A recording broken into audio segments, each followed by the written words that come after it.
Yes, yes, yes. You are in tune to Boxing Talk with Rafi. Listen with Daddy. Okay. We are live. Okay. So, boom, boom, boom. We have confirmation. Are we good? Now let me do a quick sound check. We are live. Excellente. Okay. So, OMG. How do you do? Bonjour. Bonjour, monsieur. Good to have you. Okay. So, let me get my screen right. How are we going to do this? Okay. Am I ready for FaceTime? Yeah, kind of yay, kind of nay. Okay, more of that later. 179. And we got a lot to get through. Let's see if we can do this in a smooth and efficient manner. Okay, where do I start? Okay, first things first. We're going to be looking at the weekend's action.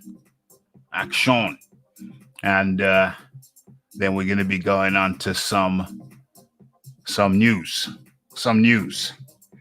Or it's news to me. So Josh Taylor Saturday fought Kong Song, Thailand's Kong Song, and I don't know how many people saw it. It was a one-round destruction. Strangely enough, Kong Song was looking good. I thought, wow, this guy looks, he's moving around. He's showing ambition. He's popping the jab out.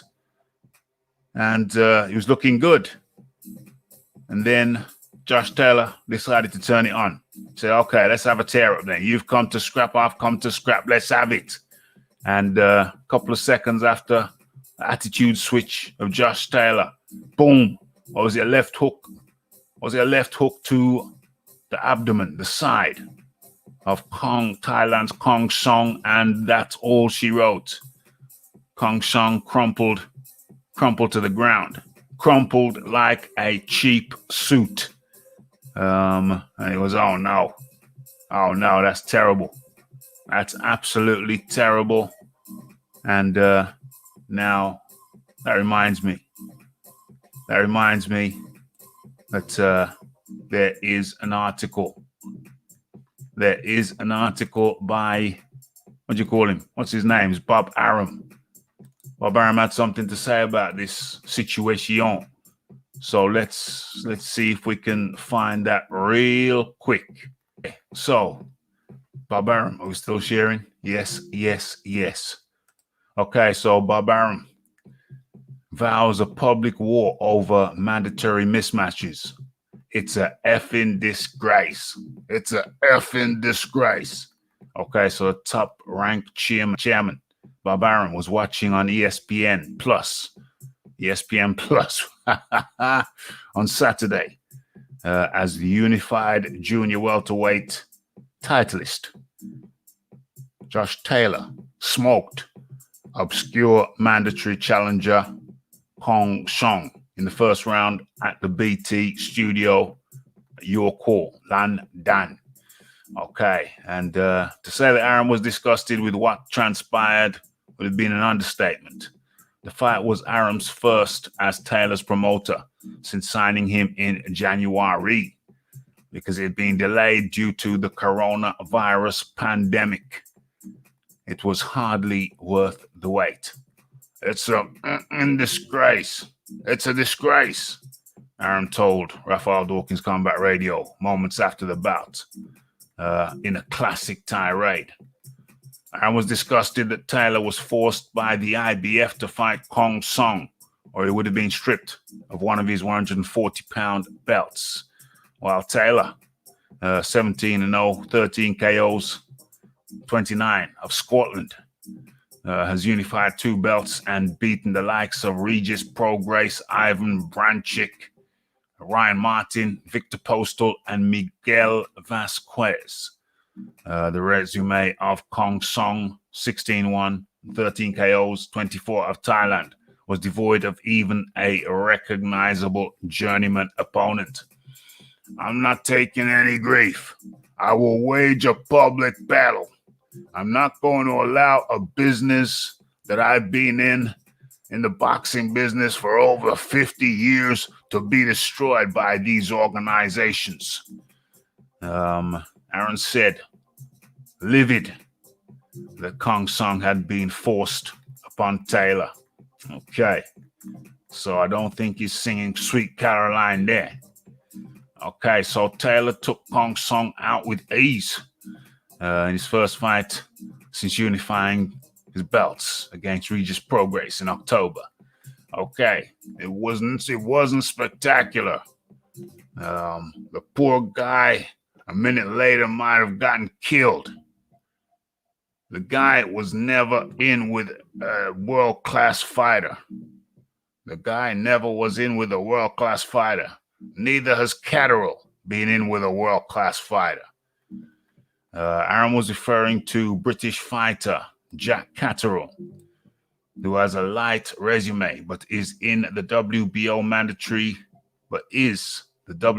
mandatory challenger for unified titleist Jose Ramirez, and who is supposed to have the next shot at him, even though Aaron wants to match Taylor with Ramirez, whom he also promotes for the undisputed 140-pound crown in the first quarter of 2021. Aaron goes on to say, of course, that didn't get Taylor ready for Ramirez. It was a waste of time and money. And I can say, woe is me, because who paid for this? I did. But I didn't really pay for it. ESPN paid for it. But we had to pay out of our budget with ESPN to get the fight on. What a waste. I remember other mandatory crap we've done over the years. That was not good. But you guys have to write about it and embarrass these effing organizations.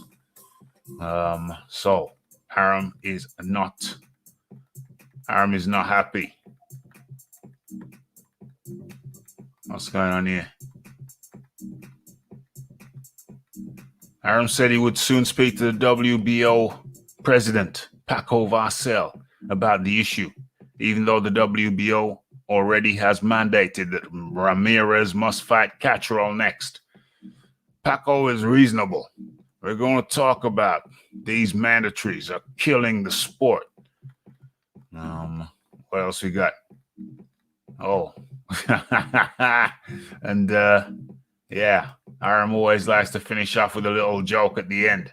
Little joke at the end. He's a proper little storyteller at times. He goes, if Anthony Joshua beats Pulev and Tyson beats Wilder again, we want to do a Joshua-Tyson Fury fight for the undisputed title. And Usyk is the mandatory. But we cannot let that stand in the way. Okay, so Bob Arum, he's got an axe to grind. He's not happy with these ridiculous mandatories that are being forced on people. And I have to say, I'm kind of in agreement with Arum on this. You know, you got these crazy mandatories. These guys have to fight. It wouldn't be so bad. It wouldn't be so bad if these mandatories were, boxers of note. But too often, they are boxers of no note, hardly heard of. Yeah. So you know what? Gotta side with Bob on that one.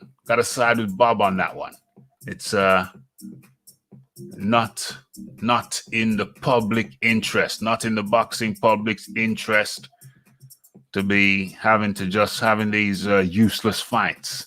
It's redonkulous, absolutely redonkulous. Okay, where are we at? Let's have a look in the chat before we move on. Where are we?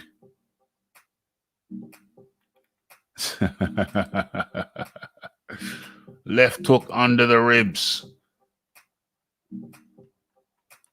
Why do I find Ben Davidson so offensive? Is it the smugness or just the hair? Oh no, Ben Davidson, I don't know. I don't find him offensive. He's just there, isn't he? He's just there doing whatever it is that he's doing, holding pads and whatever, getting people motivated. That said, Ben Davidson has left him and switched back to what's the Tibbs? Switch back to the Tibbs. He was never trained by Mark Tibbs, but he was trained by Mark Tibbs' father. What's his name? Mark Tibbs Senior. Trevor Tibbs? No. Whatever, Tibbs Senior. He was trained by Tibbs Senior and Mark Junior. He was around. He was in the corners, etc., soaking up the knowledge. So he knows Billy Joe, and Billy Joe has decided to leave Ben Davidson yet again. He wants to try something different. True traveler, traveling here, traveling there, changing camps, changing from. Hold on. Was he with Ben Davidson? I don't think. No. Billy Joe Saunders wasn't with Ben Davidson. He was with the Ingle camp, wasn't he? Yeah, Brendan Ingles' son, whatever his name is. Yeah, it was with the Ingles, training at the Ingles gym out there in Sheffield. That was his last stop, wasn't it? Yeah, I think so. So he's left the Ingles gym. Billy Joe Saunders has left the Ingles gym and he's gone over to train with Mark Tibbs. Gone back into the arms of the Tibbs. Okay, so what's going on here? If Josh goes into deep water, he may find Davidson wanting. Deep water. I don't know. I don't think so. I don't think he's gonna find Davidson wanting. Davidson was there for all of the 12 rounds with Fury and Wilder. And you could say that he employed the wrong tactics. See what you're saying? Let's see what you're saying. Konsong had his body open. He has a kickboxing like guard. Yeah, I noticed that. He's a Thai guy. So I'd be very surprised if he wasn't originally a kickboxer. I did notice that kickboxing. He did have a kickboxing feel to him.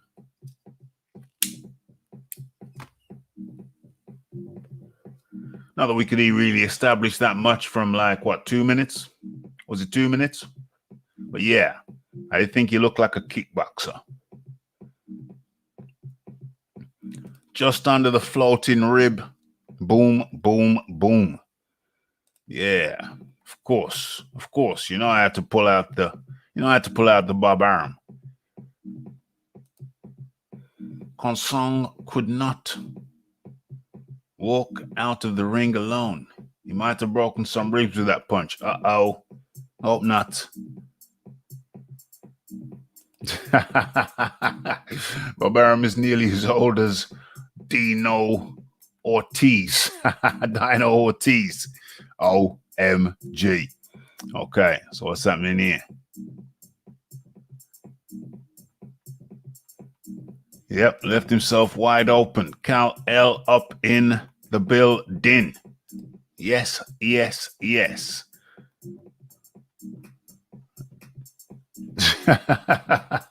Bob Arum smokes more dope in a week than Snoop Doggy Dogg.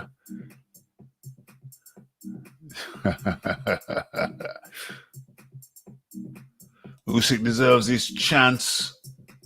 Wilder screwed the division, not Usyk. Yeah. Wilder screwed up the division whilst holding up, whilst stalling out the thing, whilst not facing the Dillian White. Yeah, stalled it. Now things are backed up. Arum is right in a way. Some of these mandatories, we don't know who they are. Yeah, it's no point. It's a waste of time. Venerable Mr. Tibbs. He was with Davidson before Ingles. Yeah, he's been switching between Davidson and the Ingles, but now he's added in a triangle. Now he's made it the perfect triangle by adding in Mark Tibbs. So now he's going to be floating between. He's going to be floating between three trainers now. And sometimes he jumps into Tyson Fury's camp. So I wouldn't be surprised if he ropes in what Sugar Hill Stewart. Although his real surname's not Stewart. I can't remember what his real surname is, but he's going to rope in Sugar Hill and turn it from a triangle into a perfect square. So Billy Joe, the epitome of a traveler, traveling here, traveling there. Yeah. So what was I talking about originally? Okay, that's the Bob Arum situation. That's the Josh Taylor situation. That's the mandatory situation. That's too much messing about. Mandatories people are never heard of. It's ridiculous, and I have to side with Bob Arum for once. Gotta side with him. It's got a point. I'm with Bob on this one. Okay. So there we are. Okay, so let's line this up and let's talk about this. Okay, so Dorticus says, congratulations to Breedis. I'll be back stronger than ever. Okay, so season 2 of the World Boxing Super Series came to its conclusion on Saturday night with Marius Breedis taking home the coveted Muhammad Ali trophy after a thrilling encounter against Unil Dorticus at the Plasmedia Studios in Munich, Germany. Where's Heinrich Schmitz? Should have told us how this was received in Germany. Okay, so WBSS Cruiserweight final. Behind closed doors was a close battle, but Latvia's Marius Breidis repeatedly troubled Dorticus with powerful counterpunches during a commanding performance. Okay, so Dorticus, the Miami-based Cuban, was never far behind, and one judge scored it a draw with a tally of 114-114, while the other two officials handed in wide verdicts of 117-11 for Breedis, who claimed the Muhammad Ali trophy, the ring belt, and the IBF strap. Okay, so Marius Breedis and Unil Dorticus were defeated semi-finalists in season 1 of the WBSS Cruiserweight tournament. It's been a long journey, said Breedis. I am thrilled to finally get my hands on the Muhammad Ali trophy. Dorticus was as tough and strong as expected, but after a few rounds, I could figure out what he was going to do. I want to thank my wife, my team, my fans in Latvia for being with me all of the way. Dorticus said, I would like to thank the WBSS for this opportunity once again. It was a close fight, and I thought I was closer to victory than the scorecards read. Congratulations to Breidis and his team. The KO Doctor will be back stronger than ever. Marius Breidis is the 5th winner of the Ali Trophy, and the Latvian joins an illustrious line of boxers who have won the revolutionary bracket-style elimination tournament. Alexander Usyk, Callum Smith, Josh Taylor, Naoya Inoue, and Marius Breidis are forever linked to the greatest of all time. Okay, I watched some of the fights. Remember, we was channel hopping. I was going from the PBC card to this. I think, what was the fight that we watched first? We watched, oh yeah, that's it. It was, no. It wasn't the PBC card. It was the Frank Warren card. You watched Josh Taylor beat Hong Song in the first round. I think we immediately switched over to the WBSS and saw this fight in progress. If you want to hear the rundown of that, then check my videos on the channel. We have a video dedicated to this. I think the fight starts halfway through, after we switched from Taylor Konsong to Breedis Dorticus. And what I saw was what I expected to see. Dorticus, the Cuban, now living in Miami. He's got a higher knockout ratio, pretty high knockout ratio. I think out of all his fights, only 2 have gone the distance. The others he's knocked out, and I think he's now picked up 1 win, maybe now 2 losses. So I knew he was the knockout guy. I said if he finished by knockout, then Dorticus would be the winner. But I expected it to go the distance, the 12 rounds, in which case Breedis, the more complete boxer, to be the winner, and it played out exactly as I had anticipated, exactly as I had predicted. Breedis, the Latvian, is a more complete boxer. It's kind of interesting, kind of strange, because here we have the Cuban guy. They're supposed to be the pinnacle of style of boxing, but no. Dorticus is limited in comparison to Breedis. Yes, it was a close fight, but Breedis was just doing more often.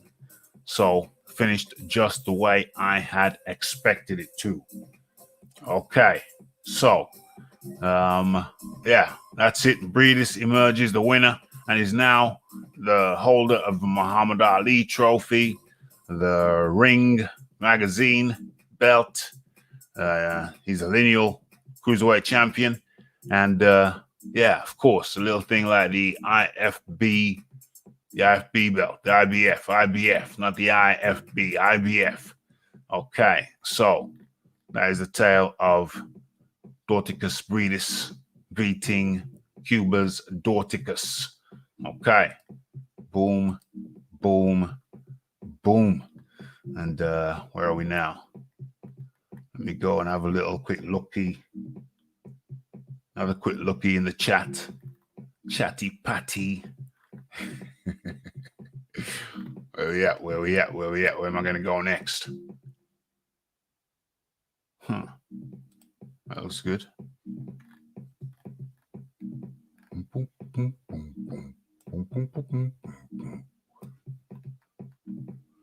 Okay.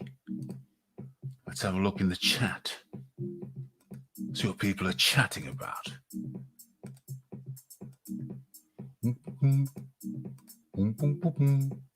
Okay, so let's have a look. Let's have a little looky.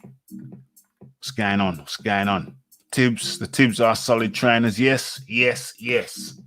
I think there's a piece in Nigel Benn's book. Who was at one time trained by Tibbs. He went, well, yeah, Tibbs had his little boy in there. He was only 18. Talking about Tibbs Sr. Tibbs had his little boy in there. He was only about 18. I thought, well, what's he going to do for me in the ring? He's there in the corner. What's he going to do for me? He can't do anything for me. I'd have been better off having one of my brothers in. I always wondered what he had this little kid doing. He couldn't do anything. What was he in there for? Might as well have had one of my brothers in. But of course, the kid he was talking about is Mark Tibbs. So Mark Tibbs' dad was very clever. He brought somebody else in the corner who would be of no use to the fighter. But of course, years later, it would be very much good to Mark Tibbs himself. So did Tibbs Sr. sacrifice the fighter to mold his young son? I say yes. I say, like Nigel Benn says, it was a bit cheeky. When you've got a corner, you want every man in there should be performing a task. He shouldn't just be holding the sponge and holding the bucket. Nah, get him out. Get somebody in there who can add something. Mark Tibbs in them days was adding nothing. But his father was very clever, very crafty. He was taking away from the fighter. But he was gaining experience for Tibbs himself. Very clever. So now, all these years later, he's had 20 years just listening to his dad in corners. 20 years of observing fighters in corners. But should he have been there? Nah, not really. Should have had some experienced guy who could have giving some input instead of having little Mark Tibbs in there, just watching and learning on the job and getting paid for it at the fighter's expense. Boom, boom, boom. Yeah. So, controversial thoughts being shared right here on Raphael Dawkins Combat Radio. Combat Radio. Yeah, I said it. OMG. Okay, so next comment. Can Josh clear up this division? Josh will be unified. There's no doubt about it, because who else has he got to get through? Ramirez. He's got to get through Ramirez. He will get well. Will he get through Ramirez? I think he will. I think Josh is just he's got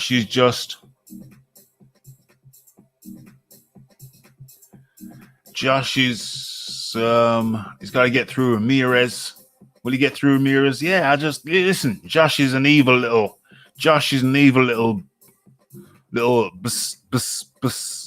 I'm scared to even say a naughty word in case, because the YouTube, the Jackboot boys, they're on me.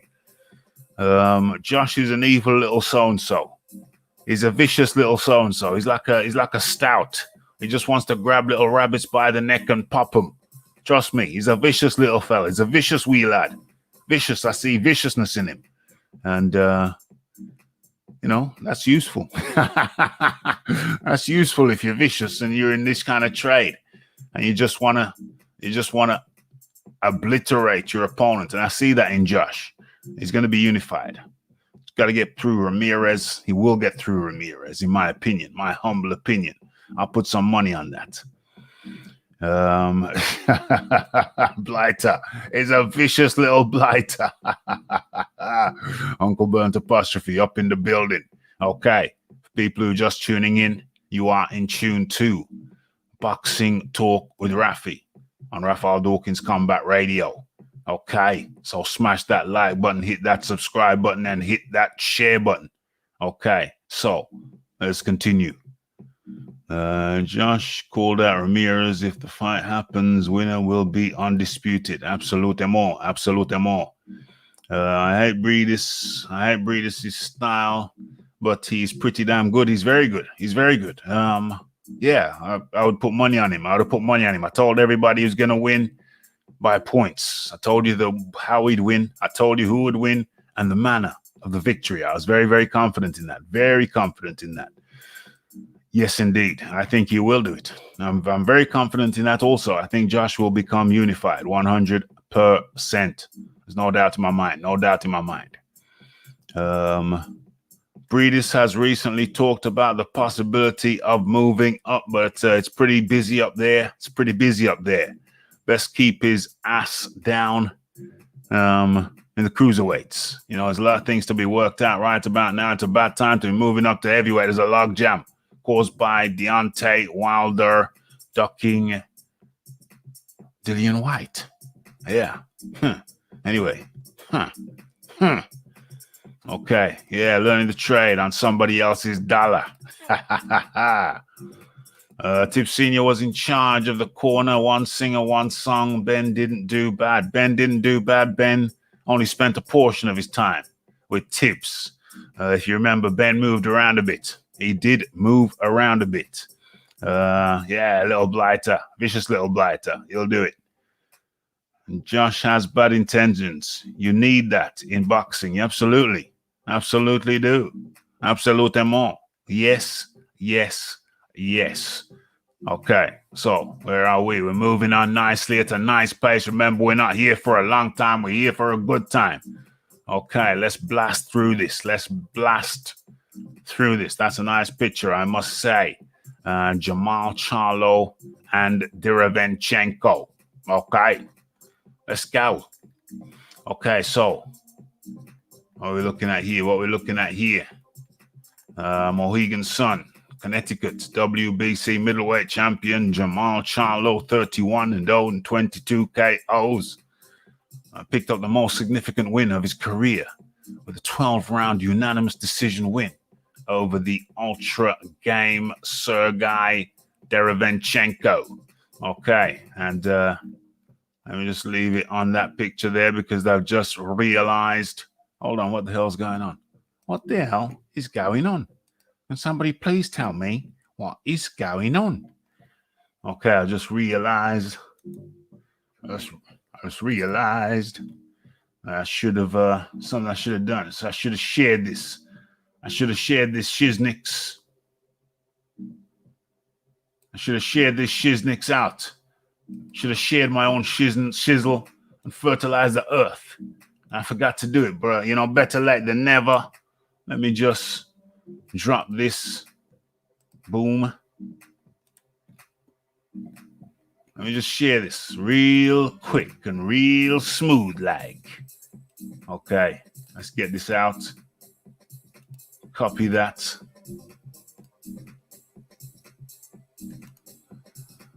Uh-oh. 52 minutes ago. Boom. Seems like a lot of people have gone live today.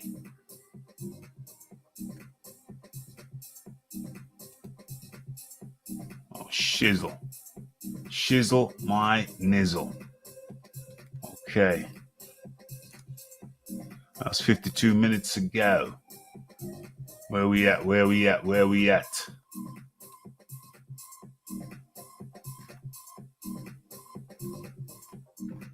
Boom, boom, boom, boom. Like somebody's beat me everywhere I go to share this shizzle. It's already been shared. Who's this? Who the hell's that?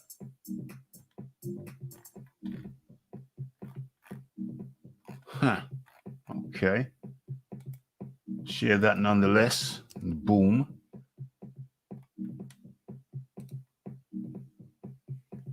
And let me share it there too. Okay. Just got to do the due diligence. People know it's there. Okay, let's come out of that and what is that there? Okay, let's get into it. Let's get back into it. Okay, so the score was 116, 112, 117, 111, 118, 110. Damn, those two last ones were very, very wide. I had it much closer.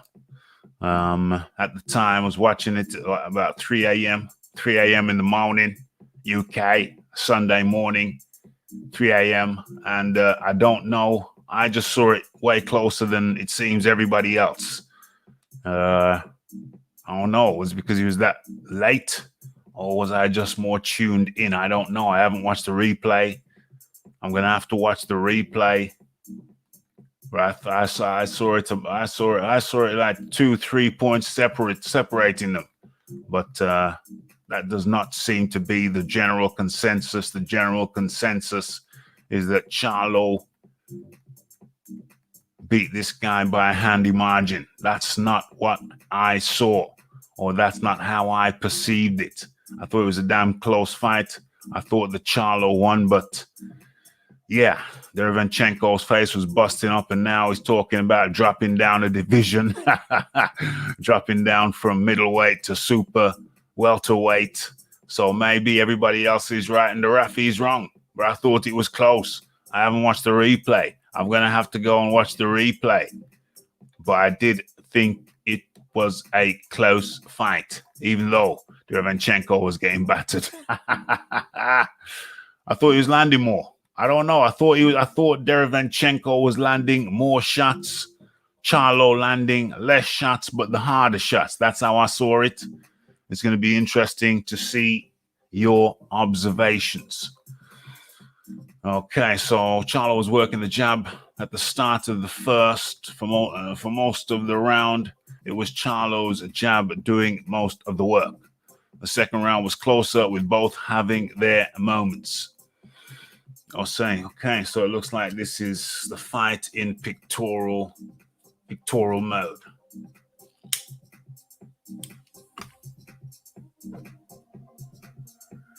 Okay, so they were getting more active with their punches in the third. Near the end of the third round, Charlo rocked Derevyanchenko and nearly sent him down with a few follow-up shots.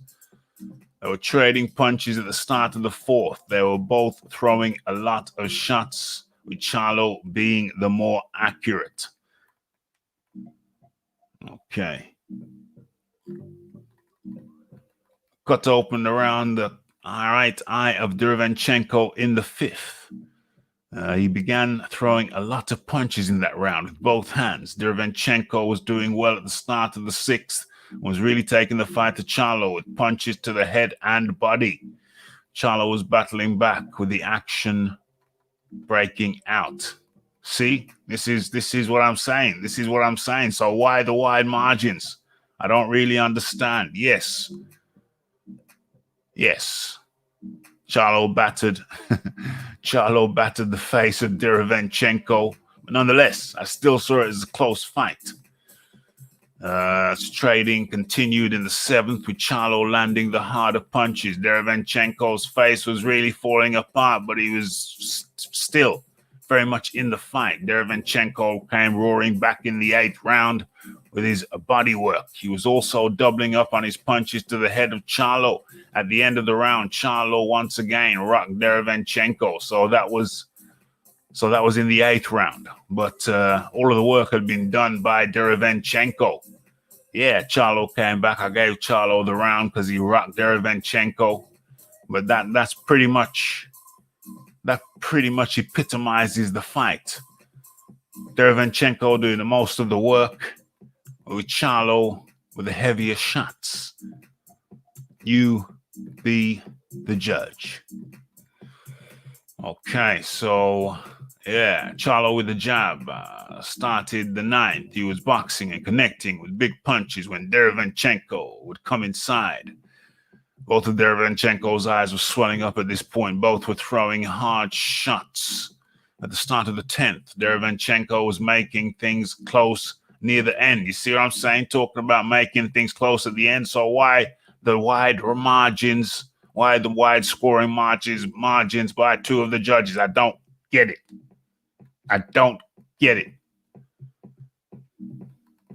Okay. Charlo was jabbing and connecting in the 11th. Derevyanchenko was doing well, but Charlo was doing the better work. What do you mean the better work? He was landing the harder shots. I'm talking about the better work, the harder shots. Yes, the better work, I don't know. They battled for most of the 12th, with Charlo appearing to hurt Derevyanchenko. And you see. Let's look at that statement. They battled for most of the 12th. But I didn't see them battling for most of the 12th. I'm going to have to watch the fight again. But I saw Derevyanchenko taking it to Charlo. In my memory, to my mind, maybe it was too late. I don't know. I'm going to have to rewatch it. But to my mind, Derevyanchenko was doing all of the work in the 12th. Charlo barely did anything apart from eat shots in the 12th. You know, I do believe that Charlo won. That is very clear. But it was a close fight. It was a close fight. And I don't like the way Charlo basically, he got outworked in the 12th. He just took it off. He was getting smashed in the face. He was getting punched up in the face in the 12th. That's my recollection.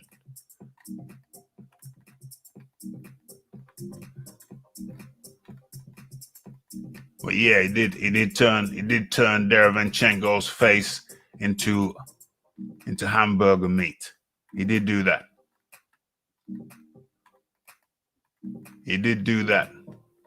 Looks like he sent him down now to super welterweight. OMG. That's the shot right there, isn't it? But how can I say? Congratulations to Jamal Charlo. That's the middleweight Charlo. On a splendid job. Absolutely splendid job. I wanted to see this fight. I wanted to gauge. We've seen Derevyanchenko so much. We kind of know. We kind of know what kind of level he's at. So I really needed to see this fight to gauge so I could gauge Charlo.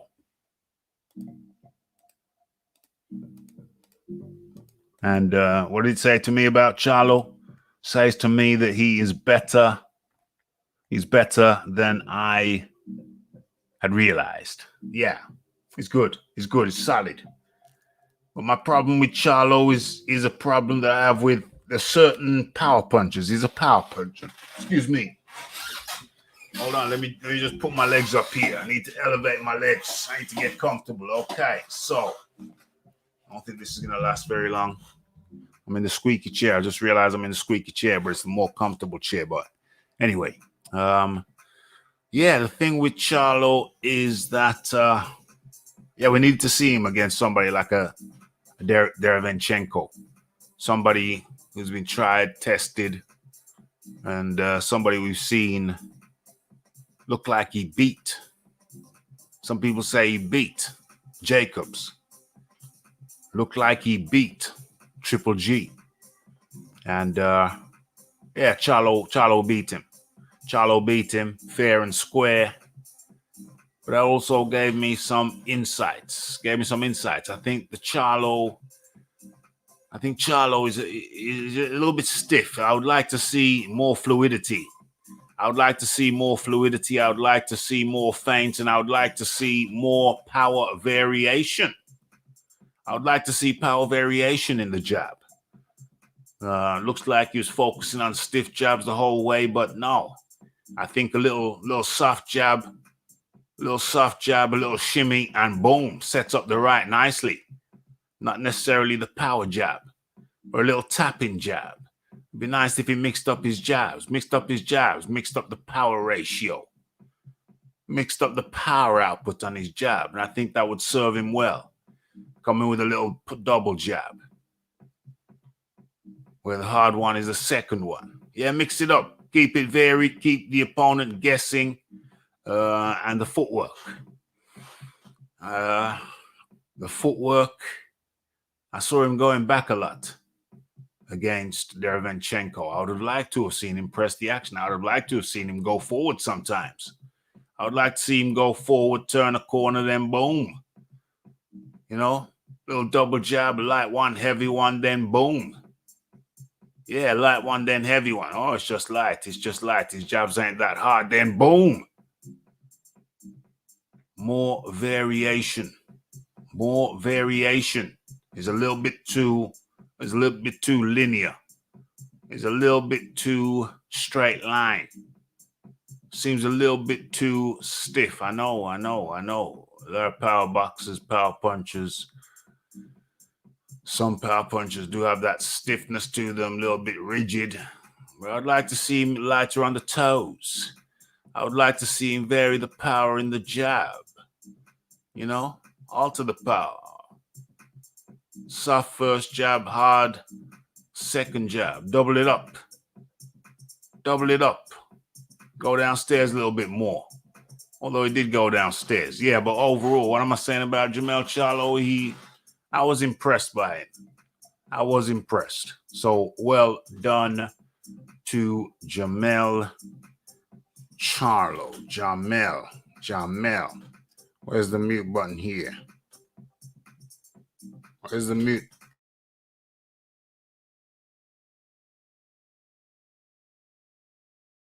Okay, there it is. What we saying now? Let's have a look in the chat, see what's going down.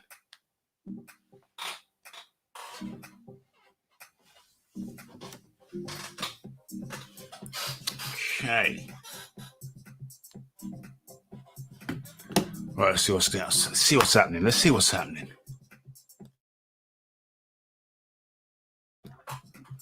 Okay, so where are we?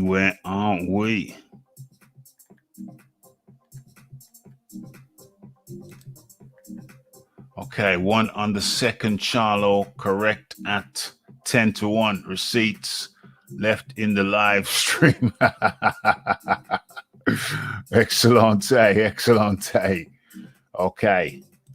Ray Arcel started by holding the bucket in his 20s, learning the trade. You have to start somewhere. Yeah, you have to start somewhere. But Nigel Benn was basically saying, well, yeah, you're starting on my time. You stay in the gym, mate. You do whatever you got to do, mate. But when it comes to a second in the ring, I want somebody with experience. You're no good to me. Little 18-year-old lad, what good are you to me? Why are you in my ring? Why are you in my ring instead of somebody with experience? Somebody who might have, something, a little pearl of wisdom at a crucial time. And I agree. I agree with Ben.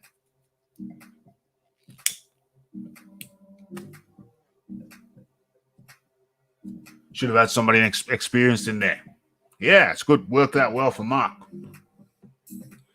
But I think Ben has a valid point, So it's an interesting little side topic that nobody has ever thought of, nobody has ever brought up to the best of my knowledge. So you're getting some exclusive stuff right here on Raphael Dawkins Combat Radio. Boom, boom, boom. Jamal looked good. He needs to keep fighting this level of opposition. Not sure he will get the fights he needs at middleweight. All the top fighters are on other platforms. Yes. In comes the Philip Carl Robert. Where are we?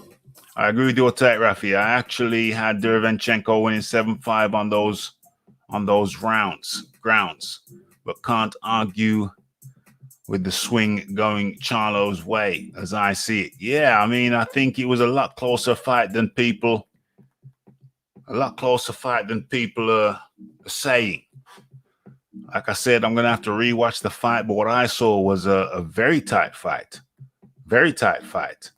That said, Derevyanchenko ain't no mug, so that's not a slight on Charlo. That is no slight on Charlo. I rate Derevyanchenko. We've seen what he's done. We've seen what he did against Jacobs. We've seen what he did against Triple G. So Charlo pulling off the victory, and I do think Charlo won, just not by the margins that some have said. I think it was real tight. Sounds like 2-3 rounds. I think there was only 2-3 rounds in it. Okay, 2-3 rounds is a lot, but that's what was in it, not 6 rounds. That's just my humble opinion, of course. I.e. close rounds and the visible damage, definitely. Yeah, that definitely. One of them was busted up and one was not.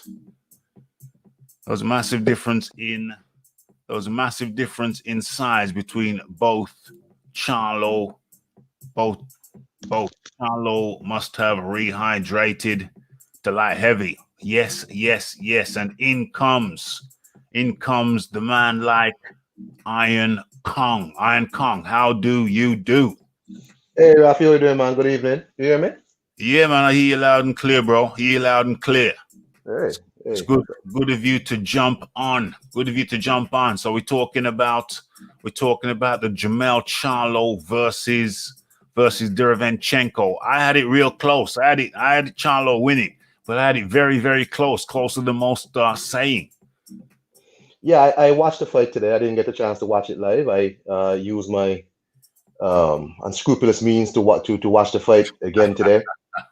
And yeah, I mean, it was a close fight. I had Charlo winning, but I'm not sure it's as wide as they had it. But I had Charlo winning the fight. I picked Charlo to win the fight before that.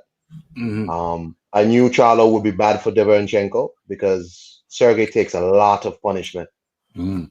I had Charlo stopping him because I think Charlo was just a young, strong man, and he takes too much punishment to try and get in on people. And he hung in there, and it was really close. Mm. Yeah. Yeah, I just had it like about 3 rounds. I had about 3 rounds in it. Some judges had 6 rounds in it. No, it was closer than that. It was closer than that, in my humble estimation. How many rounds did you have in it, or did you not mark it? Or I didn't really mark it, but I didn't really mark the thing. But I watched the whole fight, and it wasn't that wide. Yeah. I would really have to go back and watch it round by round. But just watching the whole fight, couldn't have been that way. No. Had it close. What Derevenchenko's talking about dropping down to super welter. Oh man, can he make that drop though?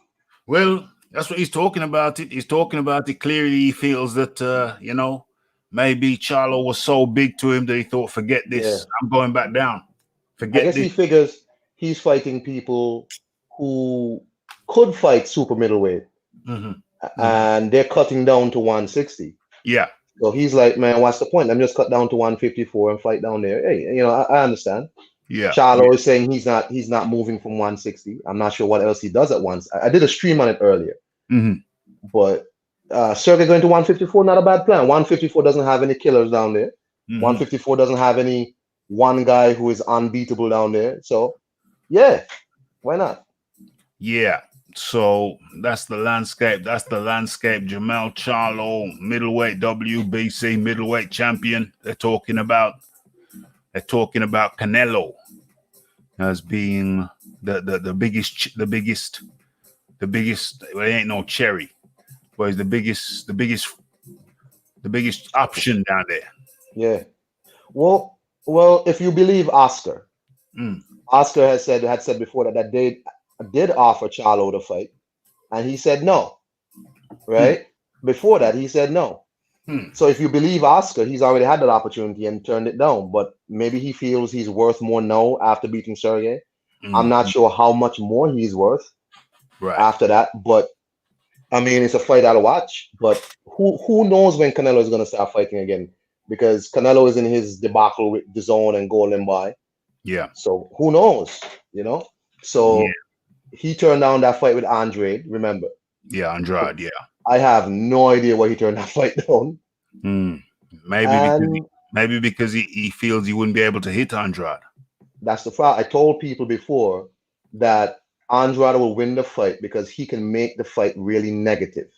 Yeah. And he can draw it out into a long decision. So they're not anxious to fight Andrade because, as you said, he's not going to be able to just brutalize him like he did with Sergey. Andrade is not going to come on and try and get in your chest like that. Exactly. Right? So, I mean, what are the options at 160 for him outside of the champions? Because all the other champions are someplace else. And he's turned them down. If you believe Oscar, he's turned on Canelo already. Yeah, I think that's the general view. That he did turn down Canelo previously. I think Oscar said he wanted crazy money, but maybe that money now ain't so crazy now. Maybe that money don't seem so crazy now. Maybe, but yeah, is that money gonna be, because you now have to build Jermall Charlo as a pay-per-view fighter, and can you build somebody, especially in America, that's already wishy-washy when it comes to boxing? Yeah, you want to now build him in a slightly dead market in a pandemic, and who knows what's going to happen in America in the next maybe 6 months or so. Yeah. Does Charlo do another pay-per-view? And if so, who is that pay-per-view fighter, if not the other guys at DAZN? Yeah. Who the hell is he going to fight on pay-per-view?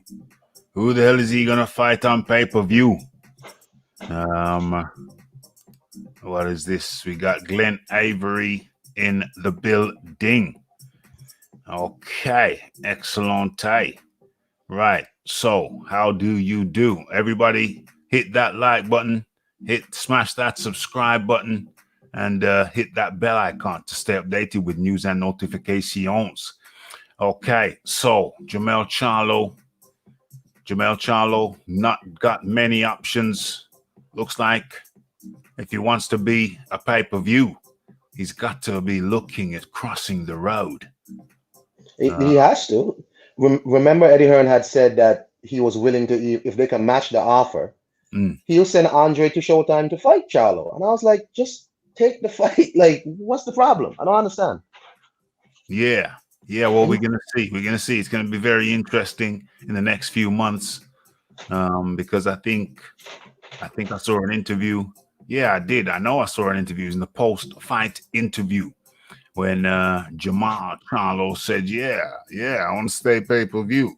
I want to stay pay-per-view attraction. So in order to do that, my friend, you're gonna have to cross the road. You're gonna have to get what do you call them? I don't know what you call them over in America. We call them lollipop ladies.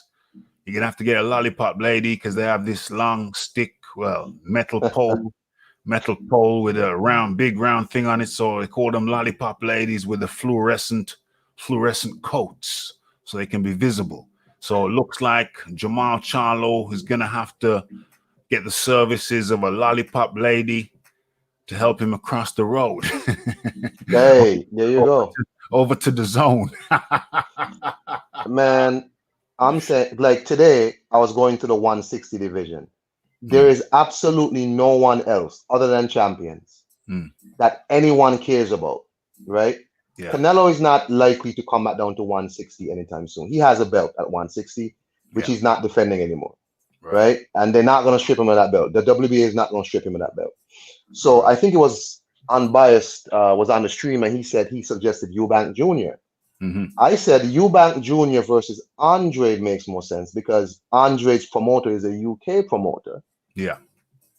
Eubank Jr. versus Jamal Charlo in America is not pay-per-view. Right. However, if you do Eubank Jr. versus Andre with a very good card, at the very least, Eubank Jr. is known in the UK. I'm not saying he's a big star. Right. But he's known because of his name, Billy Joe Saunders, and it'll do better on Sky than it would on, say, Fox or Showtime pay-per-view. Right? Yeah. So, I mean, do you see Eubank Jr. and Jamal? Because that's the next fight, obviously, because Eubank is over there. Yeah. You know? Yeah. Well, Eubank is over in America now, actually. He's training. Yeah, right. He's training with Jones. Right. And he signed with PBC over there. Yeah. So who else is there? If it's not Eubank Jr., who else is there for Jamal? Nobody. If you look at the WBC 160, the two people under Deverenchenko are the two people in Andre's WBO, which is Jaime Munguia and Liam Williams. Right. And really, you think any one of those two is going to do anything on pay-per-view for Jamal Charlo? No, absolutely not. Even if it's not on pay-per-view, it still would be like, whoa, come on. So yeah, looks like Jamal Charlo is at an interesting place right now. If he wants to stay PPV, looks like he's gonna have to cross the road. He's gonna have to come and see somebody like an Andrade. What about? Hold on. But Andrade is super middleweight now, isn't he? Or is he middleweight still? No, Andrade is middleweight. He's 160 middleweight. Boom. It was Billy Joe Saunders who moved up to super middleweight. So yeah, there you go. Boom. Andrade. Canelo, he's got troubles in the courts. In fact, I think this was the last day his last day he had the chance to resubmit his claim. I'm gonna have to research that in a second before we finish the show to find out the status on that situation. Okay, so let's see what's going on in the chat. Okay, people are just listening intently. What's this? Was that 78 who called in on the Jamal post-fight press conference? I don't know. I didn't hear him. If it was him, I didn't hear him. So I don't know. Okay, so we go from Jamal. Let me stop sharing that. And let's have a look. Let's go from Jamal and go to Jamel. Which is the appropriate article that we can look on for Jamel.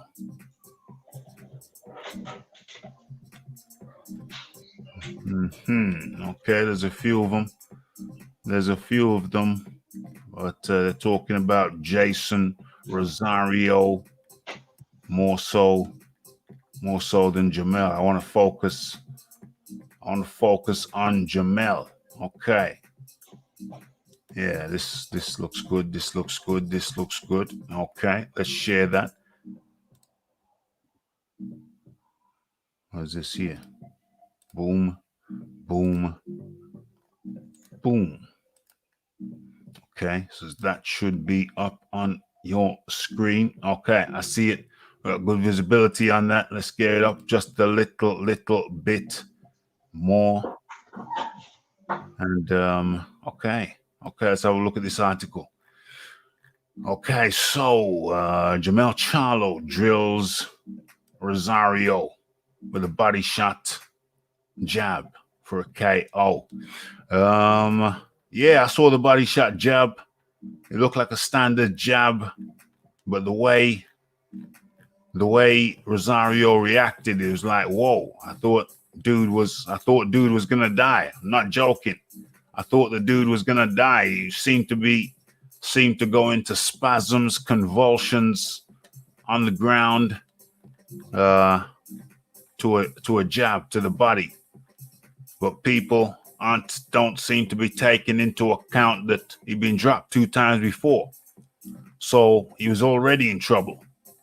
And was that the shot? No, I think this was one directly to the breadbasket. Yeah, looked like he was in convulsions. Iron Kong looked like he was in convulsions when he hit the ground. Man, Body shot jab. I didn't watch the fight, but I was listening to y'all play by play, and Yeah, it sounded like he caught him with a good jab. But after the fight, I heard some of you guys saying that it looked fishy, it looked weird. I don't know. I haven't seen the fight, so I don't know. Well, it looked weird. It did look very, very weird. I've never seen anybody go into convulsions from a body shot before. The man fell on his back, and he didn't seem to be holding his stomach. It looked very. People who drop from body shots normally fold forwards, and they're in the all fours position, or they're on the side, but they normally got their knees brought up. This was unlike any other reaction to a body shot which I have ever seen before. I think this is the shot here. Fell on his back for a start. People normally fall forward or to the side. The knees are normally up, but fella just fell flat on his back and seemed to be having spasms and convulsions in this position. It was highly, highly, highly bizarre. Never seen a reaction like that before. Do I think it was fake? Do I think it was a fix? No, I do not. I think it was legit. I think Rosario had been dropped already 2 times already. He was in a damaged state by the time it got to that. And it could have even been cramps. Like his body looked stiff there. That's consistent with some kind of cramping. So a combination of the body shot triggering the cramping, keeping him straight and rigid like that and convulsing. There you go. That is my best hypothesis. Iron Kong.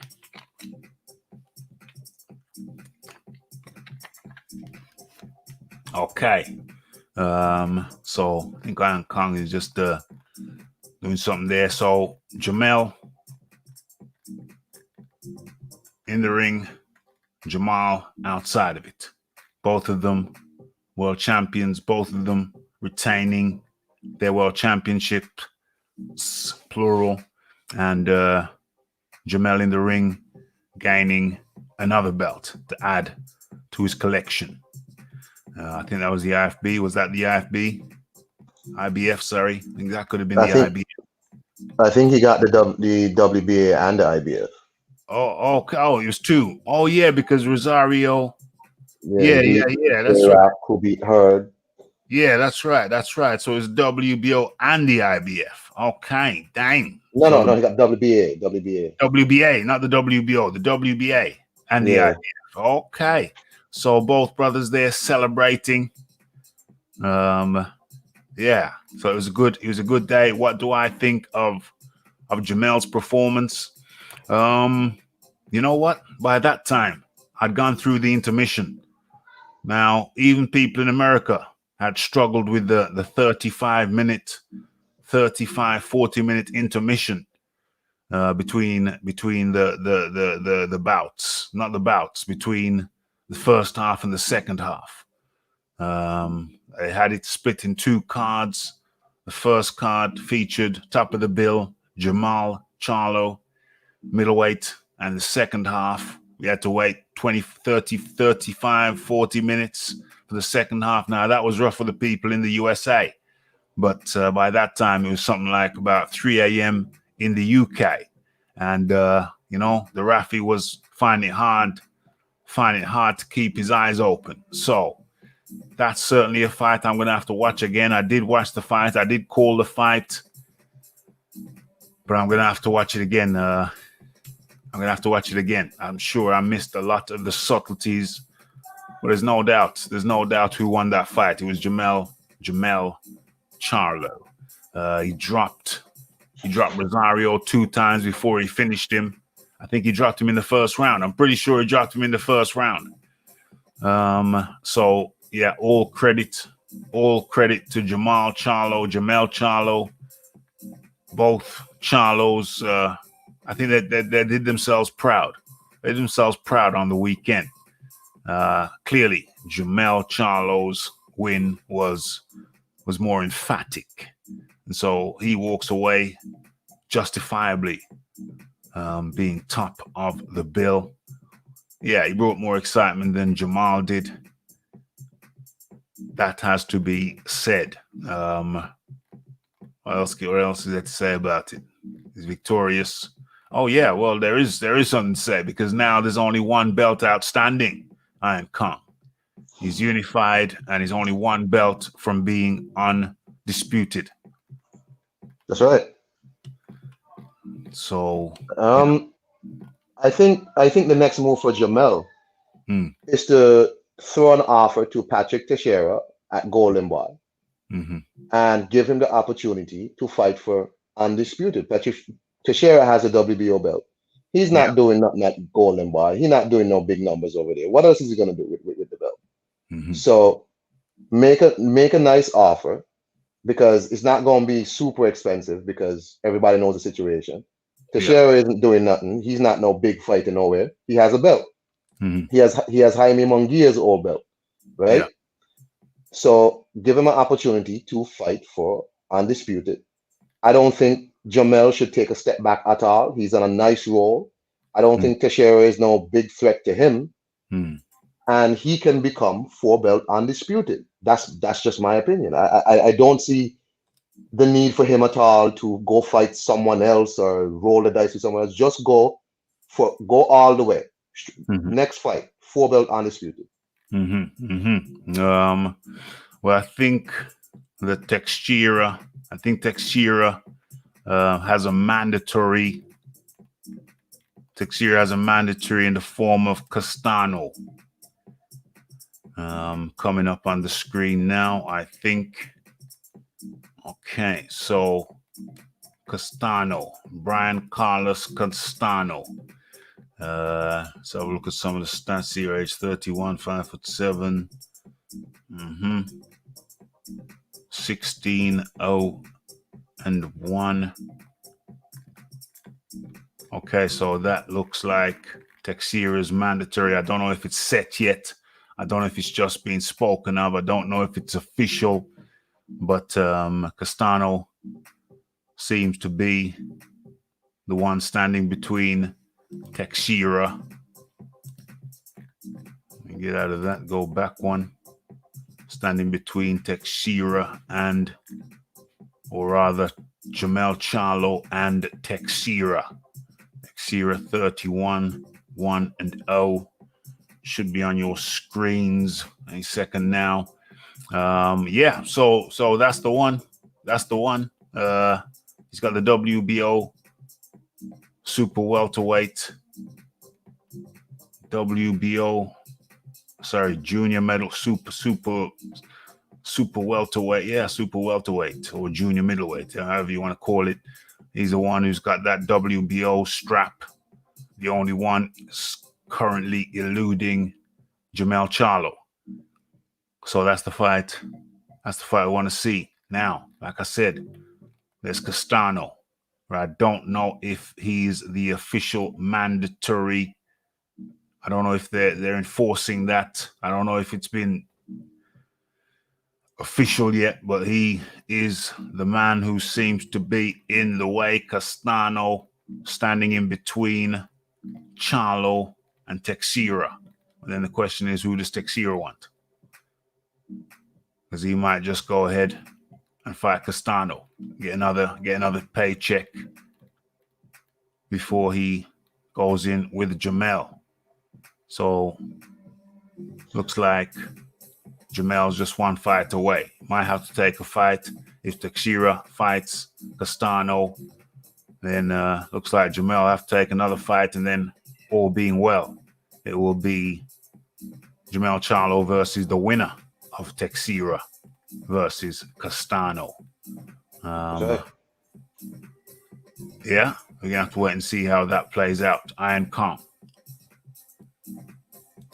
There's really no point. Well, in my opinion, yeah. I mean, we've seen people sign provisional agreements like, okay, you know, if you do win this fight, we go straight into an undisputed fight. So there's no harm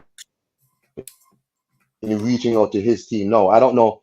I mean, people have a way of saying the Golden Boy and PBC don't get down. Look, if there's a fight to be made, you don't have to be friends. Okay? Mm-hmm. And Golden Boy would do well to do something by a fighter whose name is not Canelo. You know, Golden Boy, you know, should give Teixeira the opportunity to fight Jermell Charlo for undisputed. Otherwise than that, no one cares about Teixeira and what he's doing with the WBO belt. No one cares. And you can really hype it up. I think Charlo, 154 Charlo, is in a better position in the short term than his brother Jamal, because he actually has all the belts in his reach and he can make this fight with Teixeira. I just don't see the point. I mean, who else is in Charlo's range right now? He has people like Jarrett Hurd. Probably might want. He just beat Rosario, so we got Williams is there, Hurd is there, Lara is there, Castano is there, Harrison is there, Lubin is there. All of those. I think he'll fight Lubin. He'll fight Lubin. Yeah, Lubin just coming off a win last weekend. I think it was. Yeah, it was last weekend. Lubin's there. Brooks. In the WBO, no one cares about the WBO. Look at the WBO rankings. Does anybody there, you know, do it for you to say, "Oh man, I want to see him and Teixeira fight"? No one. As the WBO is on this side here, WBO with Teixeira. Let's have a look. Let's have a look at these rankings in the WBO. Of course, we got Castana, Tim Tszyu. Tim Tszyu is coming off a big win over what's his name? Horn, Jeremy Horn. Smith, he doesn't really move the needle, does he? Hurd is there again. And a few others.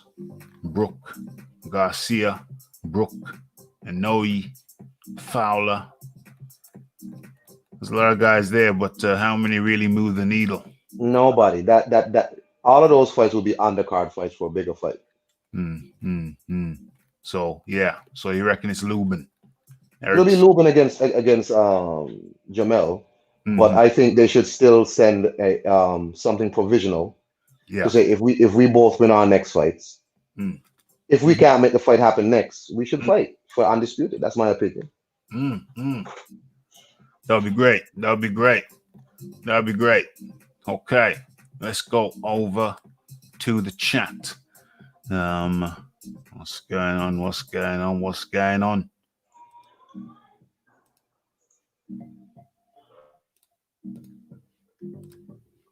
Let me have a look through the chat, see what people are saying. Okay. So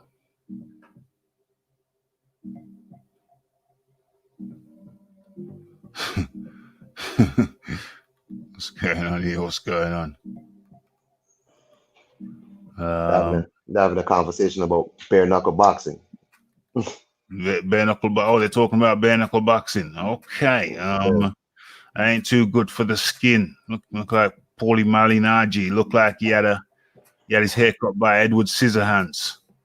And when Edward Scissorhands was drunk. Okay. What's this? What's going on? Mickey Theo is the UK's hardest over 50s second-hand car dealer. Okay. Ronnie Pickering is over 50s bare knuckle champion. Everybody knows this. Mickey Theo is 95% steroids. Uh-oh, that's not good for the heart. I'll enlarge your heart and give you a kidney failure. I'll give you kidney failure. That's not good. That's not good. Undisputed boost the market value. Casuals love it. Good call, Iron Kong. What's going on here? What's going on here? Heinrich Schmitz coming out with some jokes here. Coming out with pure jokes. Okay. So let's just scroll through this real quick like. Okay. And yeah, so I chopped it up. He needs to get to Teixeira. Needs to get to Teixeira. Jamel Charlo needs to get to Teixeira and get himself into position to be undisputed. I think these guys have really raised their they've I had some questions, and I think they've mostly been answered. They are better. The Charlos are better than I had previously thought. What are your final thoughts on the Charlos, Iron Kong? Nah, man. I mean, I give them all the props in the world. I'm not going accuse Jamel of fixing a fight. I mean, the only fixed fight I've seen in modern history is when Deontay Wilder fixed his fight with Malik Scott. That's my opinion. That was a fixed fight, right? But I didn't see the Jamel fight, so I'm not going to jump on that. But he's doing everything that you're supposed to do in boxing, which is fight the other champions, unify the divisions, and become that one face, one name, right? Yeah. That's what we all say we want, even though some of us say we want that, but not really, So I give him all the props. Jamal, did a good job against Sergey. Yeah. But his position remains the same. All of his opponents are somewhere else. I give him all the props, but I am interested to see what he's going to do next, because over there, I mean, in the WBC rankings, it ain't much there for him to do. Yeah. Yes. Okay. So we chopped up the Charlos. We've gone through that. We've gone into that. And so, yeah, my final words on Charlo is the Charlos, both of them, is that they are better than I had previously thought. So congratulations to them. They're both beat. I think the betting was that, yeah, the Jamel versus Rosario was the fight that had most people in doubt. I was 50-50 on both. I find it difficult to split them. Derevyanchenko, I rate Derevyanchenko, and I thought that he might bring enough heat and enough pepper sauce. He might bring enough hot pepper sauce to derail Jamal. As far as Rosario was concerned, I thought he was game, but he didn't look very game. I'm going to have to rewatch that fight. Like I said, I watched it in the wee hours of the morning, and I can't remember the minutiae of it. Yeah, I was definitely tired. I don't know if I'll be staying up that late again anytime soon. But I'm definitely going to have to watch that fight again. But Rosario didn't seem to bring it like I thought he was going to bring it. Or is it that Jamel was just too much for him? Clearly, it was the latter. Jamel was just too much for him. Okay, so let us move swiftly on. Like I said before, we're not here for a long time. We're here for a good time. What's going on here? What was that question there? It's an interesting question. You guys think Chisora will win against Usyk? Usyk is the clear favorite, but I think that if Chisora can stick his head on Usyk's chest, which is a very difficult task, but if he can do that, then I think Chisora could bring the upset. Is that likely? No, it is not likely. Is it possible? Yes. And for it to be a scintillating fight, I think that Chisora is going to have to put his head down and he's going to have to charge it. He's going to have to charge at him, switching angles. He's going to have to fight Joe Frazier style, crouching dragon tiger style. He's going to have to crouch, do a lot of bobbing and weaving, and working off the hooks to the head, hooks to the body. That would be my recipe for an exciting fight. Iron Kong, what say you? Oh, sorry. I think it's the same thing. He has to, really make it a dirty, aggressive fight. Yeah.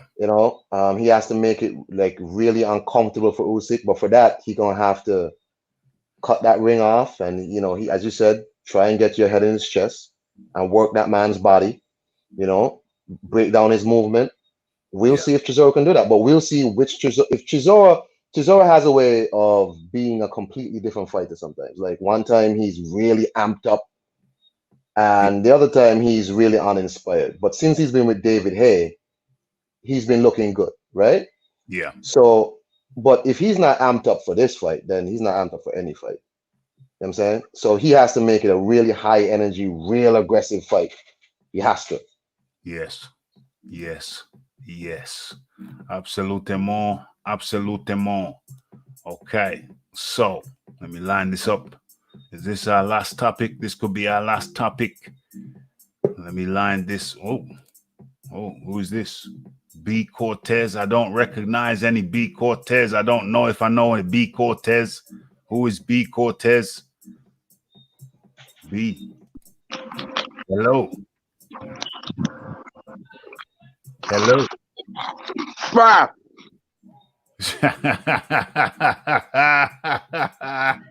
That was Dixon Vinegars, our regular trial up in the building. Dixon Vinegars. Not today, Josephine. How are you, mate? You're right. Dixon Vinegars unmuted himself. Not tonight, Josephine. Not tonight.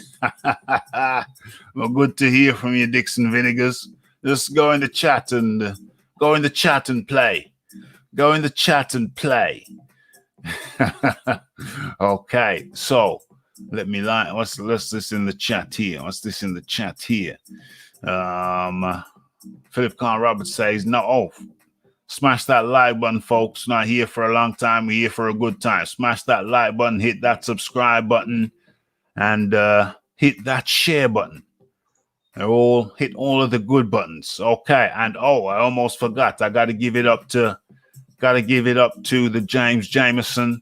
Gotta give it up to the Lisa Bales. Who else? Damn it. Can't remember. Oh, let me fix this right now. There's no time like the present. I know a way I can get the information that I need. What I gotta do is go into YouTube's back doors, and I can find all the data. What is it? Is it this button? Where is the right button? Damn it! Where is the right button? Where's the button that I'm looking for? I know there's a button. There's a button for everything around here. Hey, Rafi, I'm gonna slide off, bro. Yeah, man. Hey, much appreciation, Iron Kong. Thank you very much. Iron Kong's got his own channel. Go over there and hit that subscribe button. Iron Kong, much appreciation. Take care, my friend. Jump on anytime. Yeah, man, Rafi, easy, no?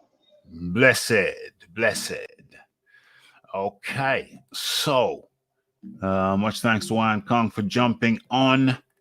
And let me see if I can find what I'm looking for in real time. Putting pressure on myself, but it's okay. Got to be able to do these things. You got to be able to be fluid. You got to be able to find what you want to find. Okay, so that's not what I was looking for. But I'm going to go again. Let's see. In YouTube, we've got some new buttons. See if it's this one. Boom. You see, where is it? Persistence pays. I've got there. I found it.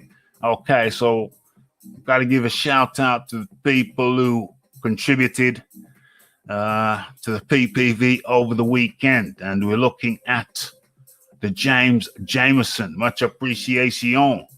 We're looking at the P. Newell, all the way from New York.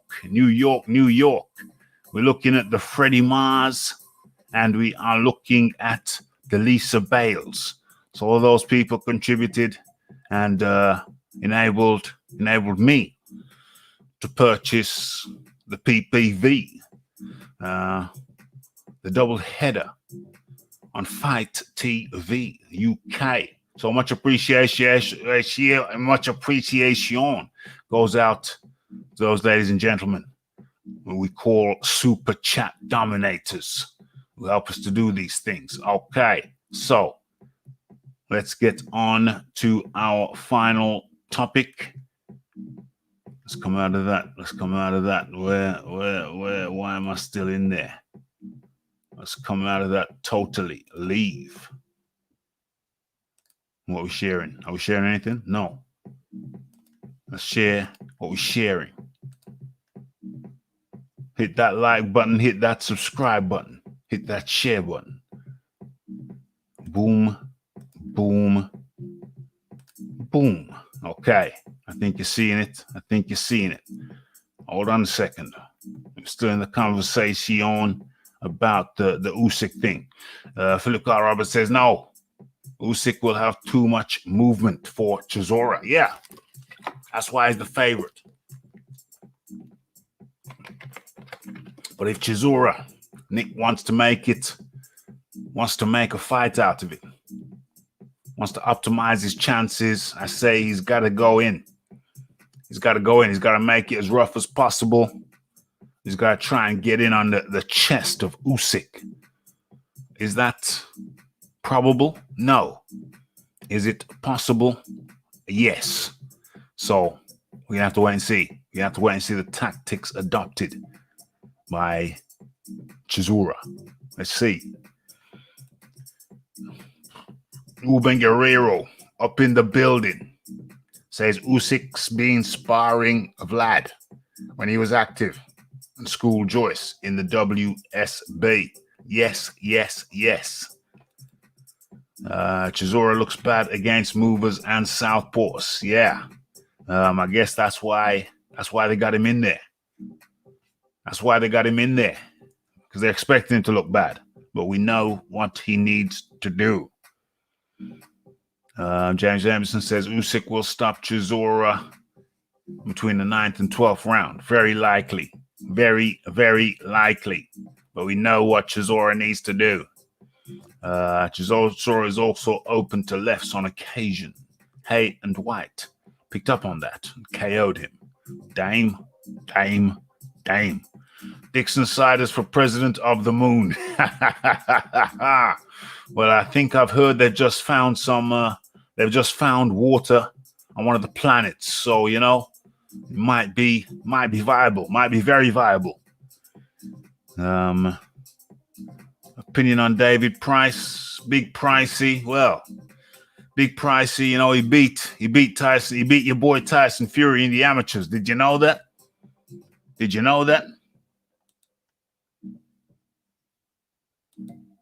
Price versus Babik. Hey, why not Price? Why not honestly Price against Filip Hrgovic?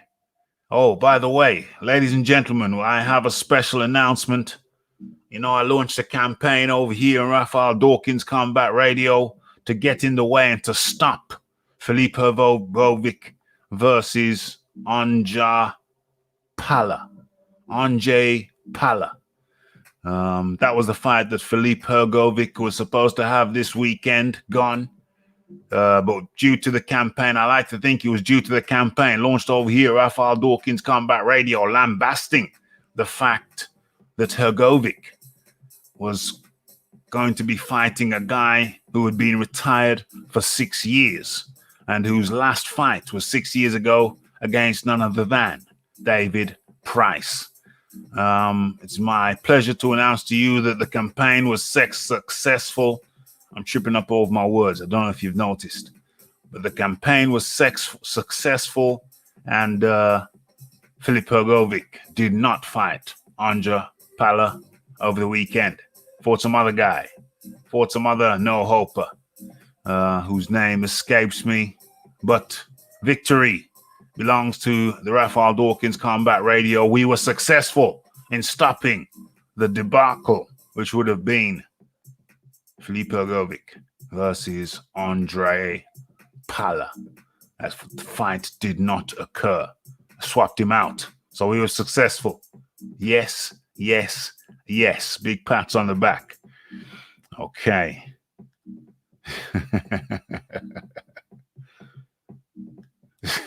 Indeed. Some people say that, well, we won't get into that. Maybe we say that for another time.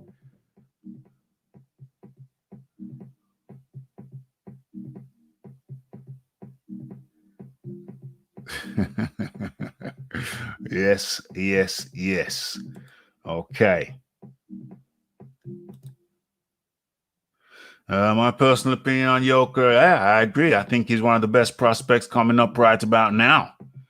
And I look forward to seeing more of him as, I did the show.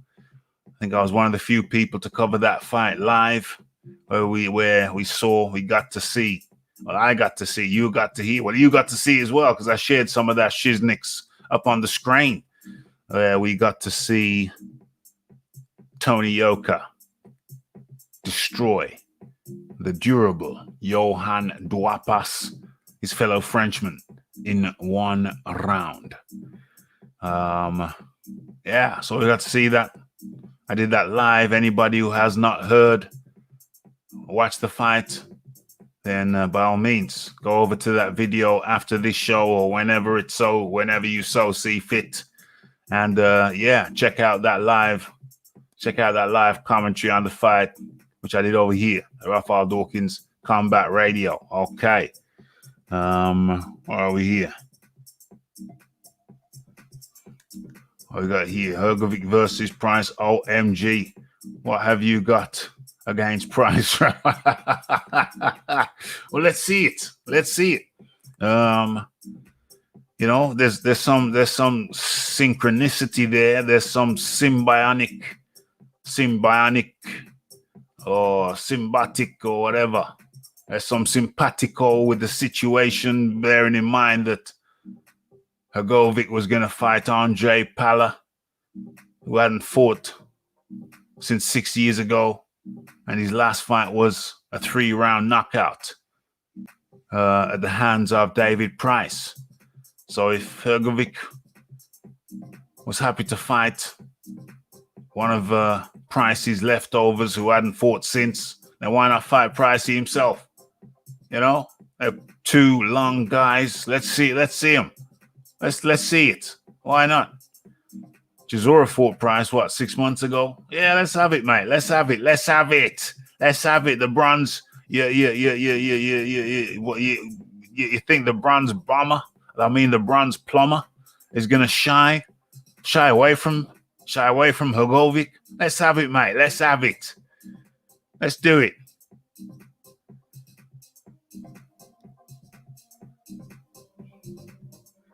Okay, what we got here? Yoka looks pretty good. Yeah. Elka looks like the real deal. Who is David Price's trainer? That's a good question. Who is his trainer? Who is David Price's trainer? That one's for the chat.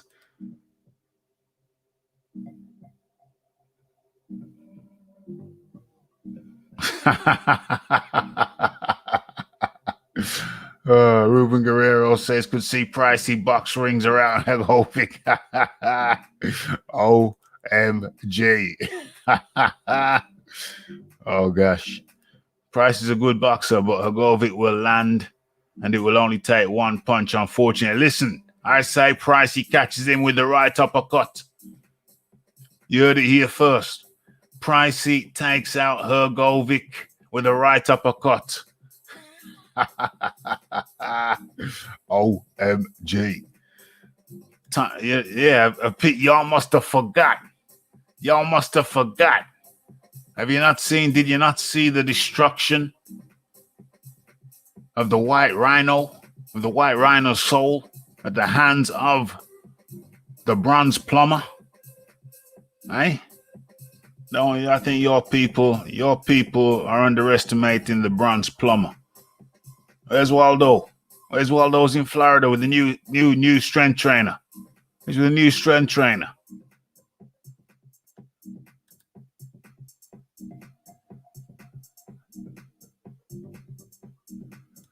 Yeah.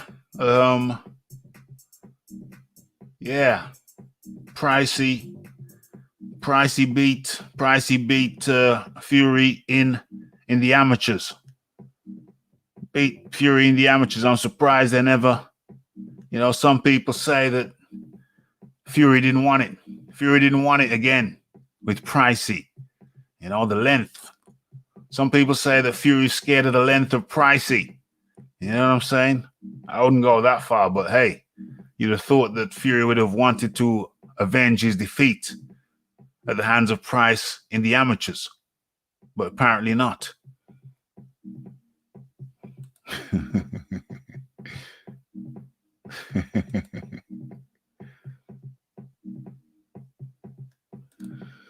Hey, styles make fights, my friend. Style make fights. Philip Carl Roberts saying the Rafi is being optimistic, to say the least. Hey, well, Rafi is optimistic. I'm an optimist, born optimist, to say the least.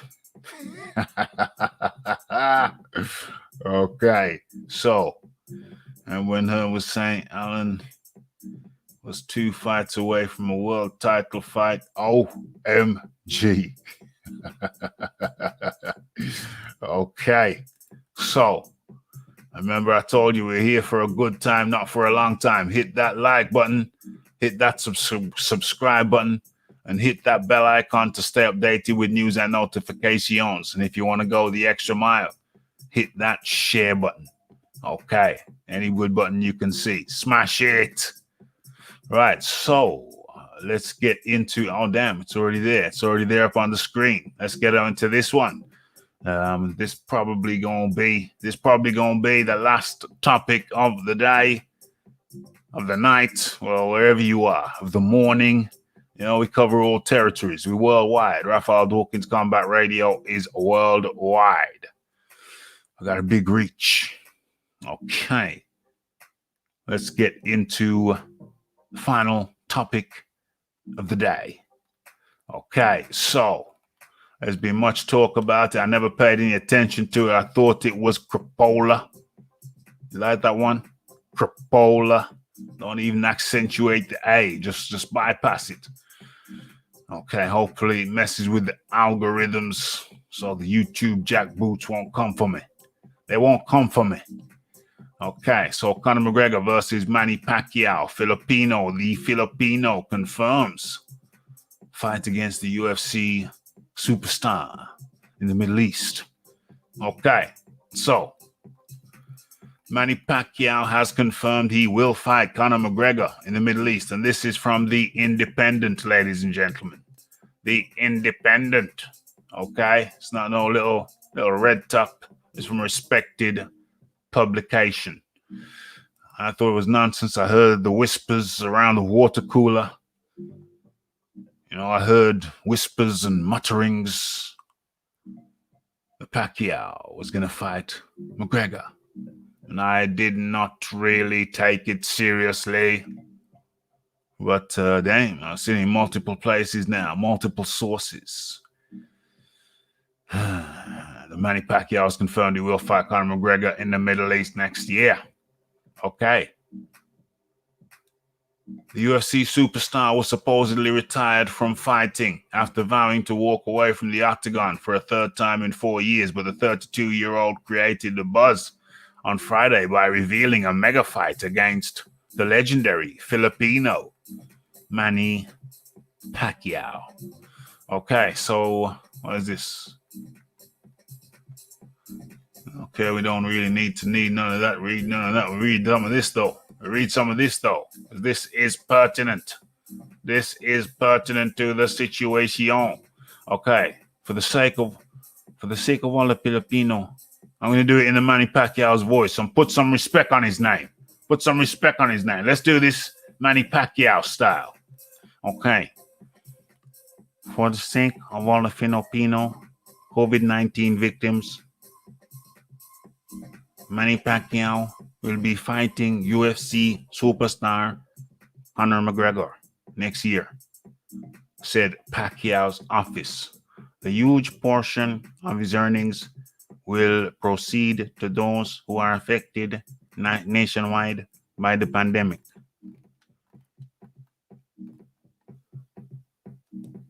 Okay, so McGregor had taken to Twitter earlier, claiming it would be an honor to share the ring with the 8-division world champion. Okay, unboxing Manny Pacquiao next in the Middle East.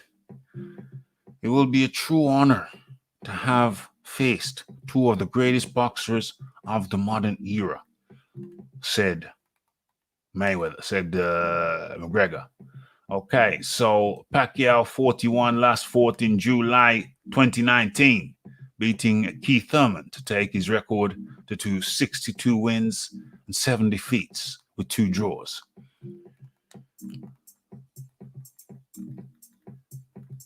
Okay, so McGregor versus Mayweather.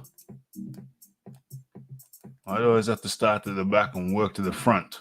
Have you noticed that? When I try and start at the front and work to the back, it don't work. It gets all messed up. Look, see what happens? But if I start at the back and work to the front, there's no problems. Hey, damn, some life lessons in that for you. Okay, so McGregor versus Mayweather was one of the most lucrative fights of all time. But why did they put McGregor's name first? Strange. Generating $450 million in pay-per-view revenue, although the fight itself delivered very few fireworks, as Mayweather won with relative ease. Okay. So Mayweather versus Pacquiao would likely generate huge interest also, particularly in the Philippines, where Pacquiao is hugely popular. Okay, so that's the story of Manny Pacquiao and Conor McGregor. Where's McGregor's picture? Is that him? Damn, McGregor's put on some weight. OMG. He needs to get back in training, mate. You need to get back in training. Okay, so let's get into, is that Adele? Yeah, she slimmed down. But the funny thing is, I think she looked better when she was, larger. Hold on, we'll talk about that in a second. But first things first, let's stay on topic. Damn it.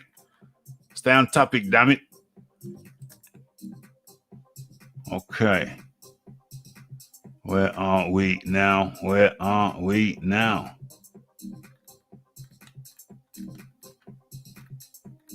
Damn, the chat is on heat. Okay.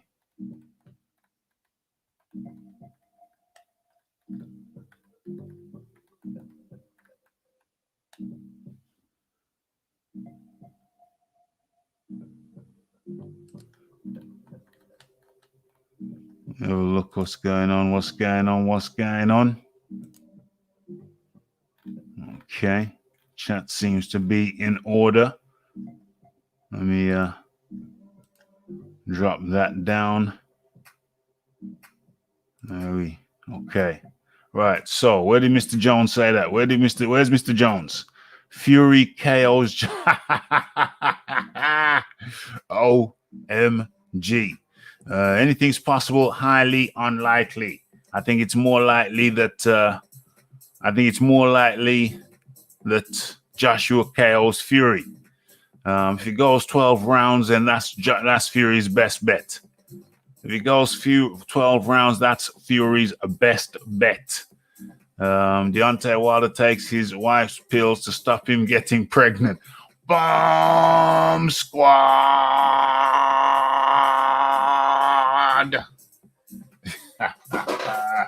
OMG.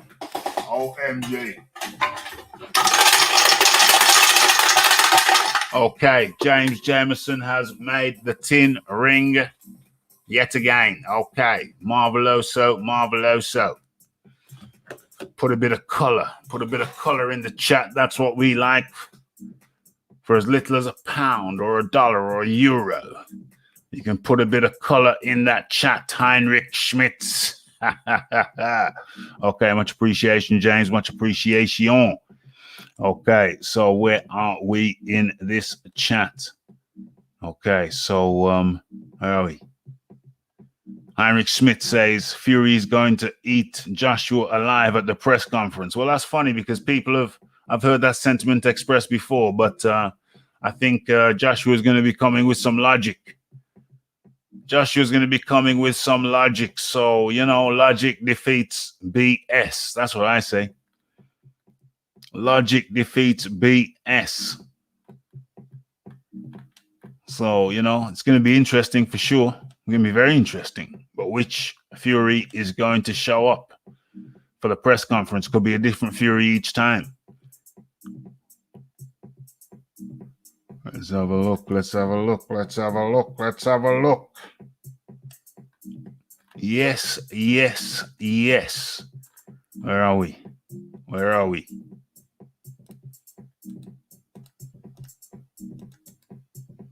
Boom.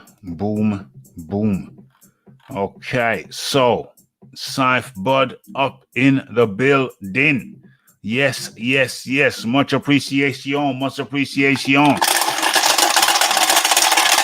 Making that bell ring. That's how we get the PP views over here. PPVs.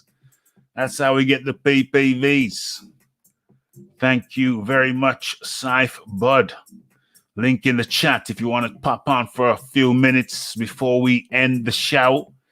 Just gone through an article where Manny Pacquiao says that, yes, it's true. The rumors are true. He's looking to fight Manny Pacquiao. So, Conor McGregor, Manny Pacquiao, Conor McGregor. It's crazy, yo. I guess that's what they're talking about when it's talking about super fights in the Canelo contract. That's what they're talking about when they talk about super fights in the Manny Pacquiao in the Canelo contract. I think it's these, well, they should say super freak fights. They're talking about super fights, but they really mean super freak fights, and this is a super freak fight kind of thing.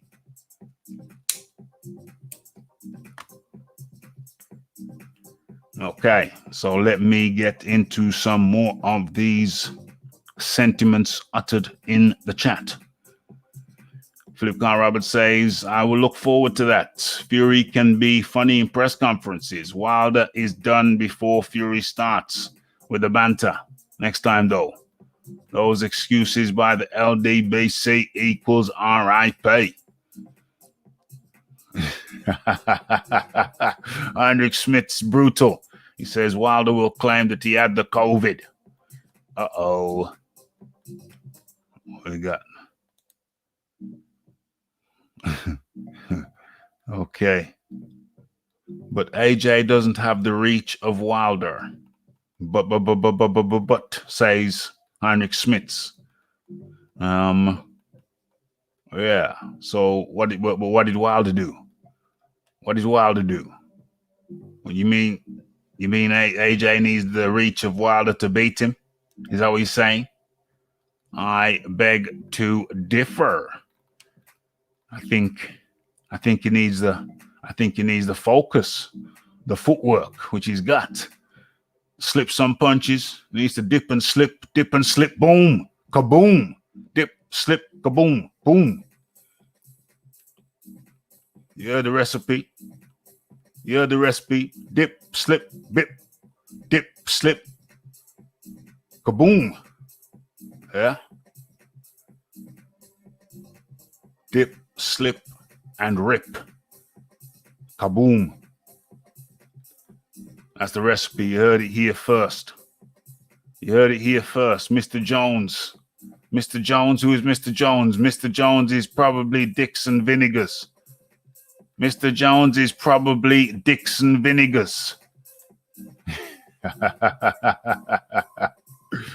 OMG.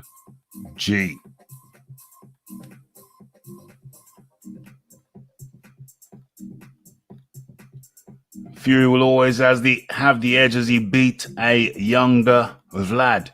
Yeah, but Fury shouldn't have been in the ring on that night, though, my friend. Fury should not have been in that ring. He tested positive for nandrolone earlier on in 2015 after he beat Christian Hammer. So Fury should have been on a drug suspension, my friend. Let us not forget. Fury should not have been in that ring that night. Should have been serving his drug ban. You know what I mean? We have to bear that in mind. Okay, folks. And I think we've done it. The Manny Pacquiao story versus Conor McGregor is real. It's really going down. It's really happening. Thank you to everybody who came in here tonight. Hit that like button. Smash that subscribe button.